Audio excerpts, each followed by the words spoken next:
Over and above itong MAIF, yan, meron pa ho tayo ditong AIX na pwede rin pong lapitan para sa mga hospital bill. Pero ma'am, doon po sa usapin ma'am ng ito po ay nagsisilbing, sorry ma'am ha, ito lang po reaction mga nanonood po sa amin ngayon na sa kanilang mga lalawigan dahil din po dito, ang iba po ay natatamad na. Alam niyo ho yun, yung hindi naman po sa nilalahat natin pero yung pagkakataon po na palaasa ang ating mga kababayan sa ayuda na hindi na ho nagsisikap kasi may pupuntahan ka at may mahihingian ka ng pera. May reaction ho ba doon ang kagawaran, ma'am? Sa DSWD po, mahalaga yung meron tayong mga stopgap measures, yung mga social safety nets, kasi nga may mga immediate needs na kinakailangan pong tugunan ang ating pong tugunan yung ating pong mga kababayan.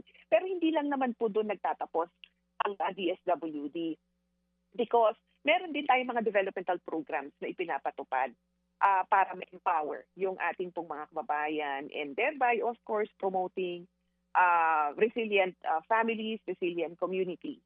Mahalaga lang, Manong Ted, na habang nagpapatupad tayo ng mga developmental programs, meron din tayo mga safety nets.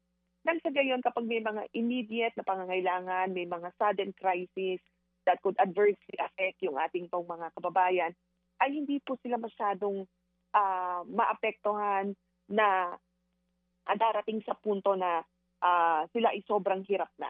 Kinakailangan talaga ma-caution natin yung mga crisis para as we improve yung natutulungan natin and ma-improve nga yung kanilang level of well-being.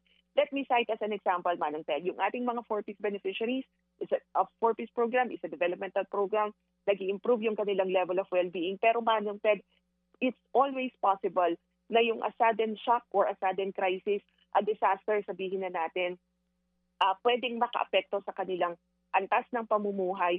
And kapag hindi natin na-caution yan through safety nets such as AIX, ay posible po na bumaba uli yung kanilang level of well-being to poverty level.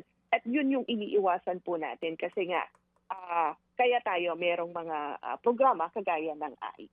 Mga kapatid, brothers and sisters, saan ka pa? Dito na tayo sa totoo. Dito na tayo sa True FM. Mga kapatid, mag-subscribe and follow po kayo sa social media accounts ng True Network PH. Yan po kami. Hanapin nyo lang True Network PH, Facebook, Instagram, YouTube, TikTok, and podcast. Mapa Apple or Spotify man yan, mahahanap nyo kami. Lahat ng mga napapanood at napapakinggan nyo po sa programa, nasa social media accounts namin yan. So, paano mga kapatid? See you sa social media!